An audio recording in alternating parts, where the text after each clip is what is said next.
Bunia jualan bakso.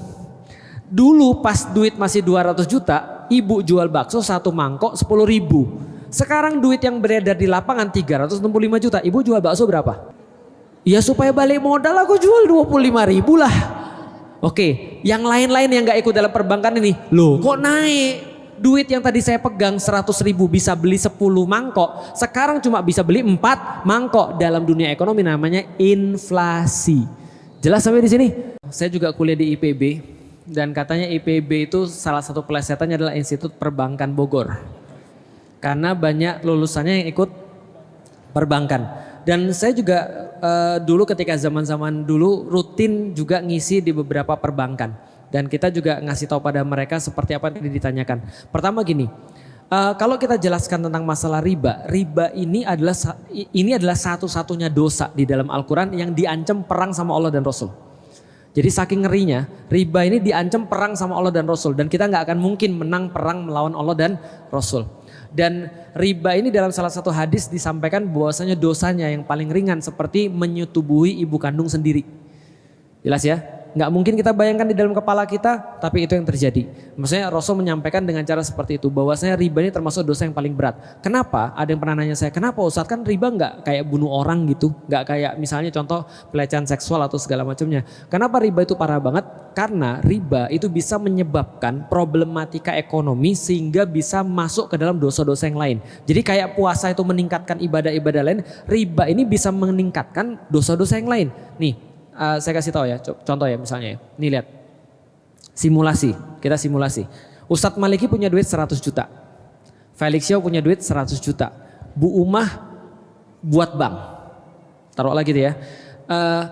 Kita nyimpen uangnya di bank. Berarti tadi Ustadz Maliki punya duit berapa? 100. Saya punya duit berapa? Berarti saya nyimpen di bank Bu Umah namanya. Oke. Kita balik aja. Bu Umah punya duit 100, saya punya duit 100. Bank Maliki, nah, ini ada Bank Maliki. Kita berdua nyimpen duit di Bank Maliki 200 juta. Berarti secara ekonomi duit yang beredar di lapangan berapa? 200 juta. Paham sampai di sini? Oke. Tapi tahu nggak cara bank bekerja seperti apa? Nih lihat cara bank bekerja. Bank itu nggak punya uang karena Bank Maliki tadi nerima duit dari saya dan Bunda Umah. Sama-sama 100 juta tinggal 200 juta. Bunda siapa namanya Bunda? Lesti. Bunda Lesti minjem dari Bank Maliki. Berapa minjemnya? Mau minjem sebanyak-banyaknya. Oke kata Bank Maliki, aku cuma bisa minjemin 150 juta. Taruhlah ya, aku cuma bisa minjemin 150 juta. Karena 50 juta harus aku tahan. Kalau Felix sama Bu Uma mau narik duitnya. Paham sampai di sini ya? Oke, berarti dia minjemin 150 juta dengan bunga 10%. Itu udah murah banget tuh. Paham sampai di sini? Berarti bunganya berapa? Tahun depan harus balikin berapa? 150 plus 15, 165 juta. Paham sampai di sini? Oke, sekarang kita coba lihat. Tadi duit di lapangan 200 juta. Sekarang Bu Lesti pegang uang berapa? 150. Bunda Umah punya duit berapa? 100. Aku punya duit berapa? 100. Berarti berapa sekarang duit beredar di lapangan? Realnya 200 plus 150 juta plus piutang yang nanti akan dikembalikan dalam bentuk bunga 15 juta. Berarti sekitar berapa? 365 juta di lapangan sekarang. Bank pegang berapa? 50. Jelas ya? Berarti 365 juta. Awalnya 200 jadi 365 juta. Ibu siapa namanya Ibu? Tia. Nia. Bu Nia jualan bakso. Dulu pas duit masih 200 juta, ibu jual bakso satu mangkok 10.000. Sekarang duit yang beredar di lapangan 365 juta. Ibu jual bakso berapa? Oh nggak mungkin 10.000. Karena duitnya udah semakin berkurang nilainya. Karena duit semakin banyak semakin berkurang nilainya kan, supply and demand. Maka ibu naikin harga dong. Berapa Bu mau jual Bu? Ya supaya balik modal aku jual 25.000 lah. Oke, yang lain-lain yang gak ikut dalam perbankan ini, loh kok naik? Duit yang tadi saya pegang 100.000 bisa beli 10 mangkok, sekarang cuma bisa beli 4 mangkok. Dalam dunia ekonomi namanya inflasi. Jelas sampai di sini?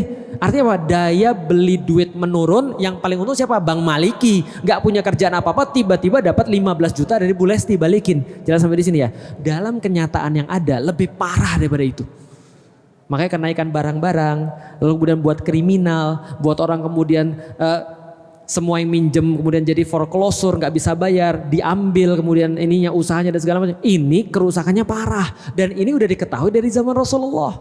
Bayangin ya, tahu kafir Quraisy? Tahu kafir Quraisy? Kafir Quraisy itu salah satu usaha kayanya adalah riba. Adalah minjemin kemudian balik dengan duit lebih banyak. Tapi ketika mereka memperbaiki Ka'bah, ada orang yang paling kaya di antara mereka namanya Walid bin Mughirah, bapaknya Khalid bin Walid bilang gini, guys, kita kan lagi renovasi Ka'bah nih ya guys, gua tahu harta lu ada yang haram ada yang enggak. Nah untuk renovasi Ka'bah jangan pakai harta haram. Jelas sampai di sini?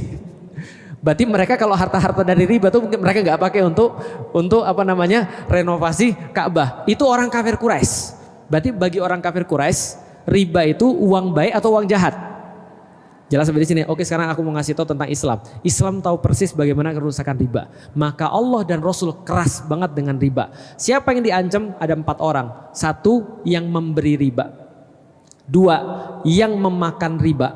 Yang ketiga, yang mencatat transaksi riba. Yang keempat, yang menjadi saksi daripada transaksi riba. Bagi 4 ini saya nggak punya sesuatu kayak peringanan.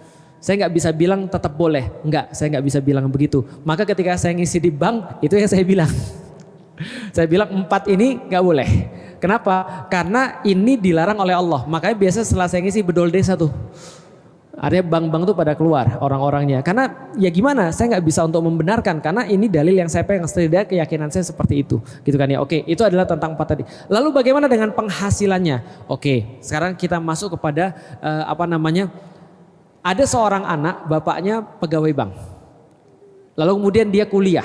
Waktu itu kita tanya pada ustadz kita, gimana hukumnya bapak kita kerjanya nggak halal, misalnya salah satu kerjaan misalnya kayak di bank yang 4 tadi, lalu dia punya penghasilan untuk biayain anaknya.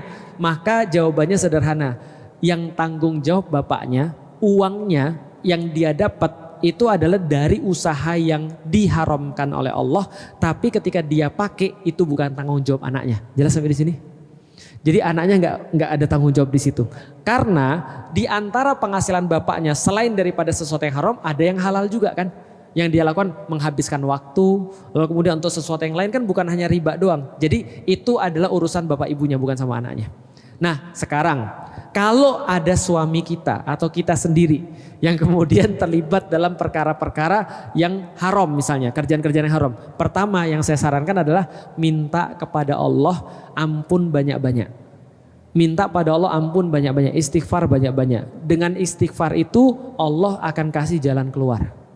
Allah akan kasih jalan keluar. Istighfar pada Allah banyak-banyak, niatin, ya Allah mudahkan saya untuk cari pekerjaan yang halal. Insya Allah. Yang kedua, tetap banyak-banyak belajar. Jangan ketika kita tahu bahwasanya ini adalah haram, lantas aku nggak mau datang ke pengajian lagi. Lah, bapak ibu mau nggak datang ke pengajian, tetap hukumnya haram. Bisa dipahami ya? Datang ke pengajian sehingga lama-lama hati kita menjadi semakin yakin dengan janji Allah bahwasanya kalau kita meninggalkan sesuatu karena Allah yang haram, Allah akan gantiin dengan sesuatu yang lebih baik. Yang ketiga, didik keluarganya supaya keluarganya siap dengan keputusan terbaik yang akan diambil. Karena ada orang yang gak melakukan ini, ujung-ujungnya dia cuma main keluar-keluar aja, keluarganya kacau. Akhirnya dia bilang, enggak ini demi Allah. Ya demi Allah betul, tapi keluarganya dididik dulu dong. Nah minta banyak-banyak istighfar, belajar tetap, lalu kemudian yakinin anak istrinya, keluarganya supaya dia bisa mengambil keputusan terbaik. Orang tuanya juga, biasanya orang tua tuh yang bilang, eman-eman gajimu. Iya kan ya, ya bismillah, itu karena Allah. Gitu ya. Jadi dididik dulu, itu jawabannya. Jadi kira-kira gitu. Ada tambahan? Tambahan sedikit, Bunda, ayah bunda sekalian. Tadi kalau dalil tadi udah jelas bahwa riba itu dilarang dalam Islam. Yang kedua, bukan semata-mata di dalam Islam, semua agama itu sebenarnya adalah mengharamkan riba. Ya, semua kitab suci itu mengharamkan riba. Yang kedua, riba itu adalah cara untuk menjajah seseorang. Jadi cara menjajah seseorang itu adalah dengan memberikan hutang dan diikat dengan riba. Kenapa? Karena dengan riba itu seseorang yang berhutang dengan riba itu akan selalu terikat dan tergadai dengan yang memberi hutang, ya. Dan ditambah lagi, ya, kata Allah dalam Al-Quran, kalau sudah tahu itu haram, sudah diperintahkan untuk ditinggalkan, tetapi masih juga mengambil, memberi atau menjadi saksi atau mencatat transaksi riba, kata Allah, sampaikan kepada dia, Allah dan Rasul akan memeranginya.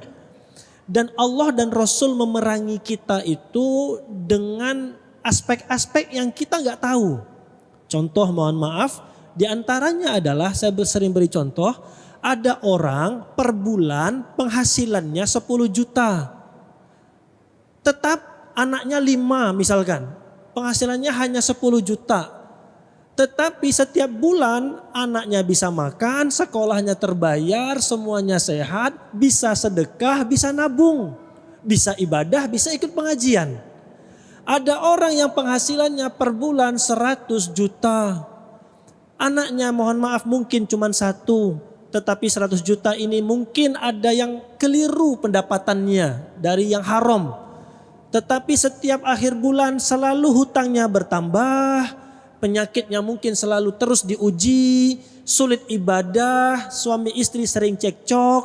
Ini artinya bisa jadi ada perang melawan Allah. Ada keberkahan yang dicabut oleh Allah. Ingat, keberkahan itu harus dikejar lebih utama, bahwa keberkahan itu adalah ziyadatul khair. Bertambahnya nikmat, bertambahnya rizki, bertambahnya harta harus diikuti dengan bertambahnya tumakninah. Bertambahnya tenang kita beribadah, bertambah baiknya suami istri, bertambah akurnya dengan keluarga, bertambah baiknya dengan sanak famili, dan mudah-mudahan harta itu bersumber dari yang halal. Kalau ternyata harta itu semakin banyak, tetapi semakin sulit ikut pengajian, semakin tidak akur dengan pasangan, semakin cuek dengan anak, semakin sulit ibadah, semakin tidak tumakninah kita sholat. Nah, ini mungkin ada yang perlu diperbaiki dan di cross check dari harta kita. Terutama apa? Ya, memang riba, kata para ulama, telah aku buka Al-Quran, telah aku buka kitab-kitab. Tidak ada dosa yang lebih mengerikan daripada dosa riba tersebut. Mudah-mudahan saudara kita yang masih terlilit atau berinteraksi dengan riba, Allah kuatkan imannya, Allah banyakkan ilmunya, dan kemudian keluarga mendukungnya, dan kemudian mendapatkan rezeki yang lebih luas dan lebih berkah. Amin. Amin. Ya Rabbal Alamin. Karena Ustadz Maliki juga ada di grup pengusaha ya, pengusaha anti riba juga dia, sehingga banyak berusaha dengan yang kayak gini-gini. Jadi nanti bisa juga mungkin dikasih kajian tentang riba.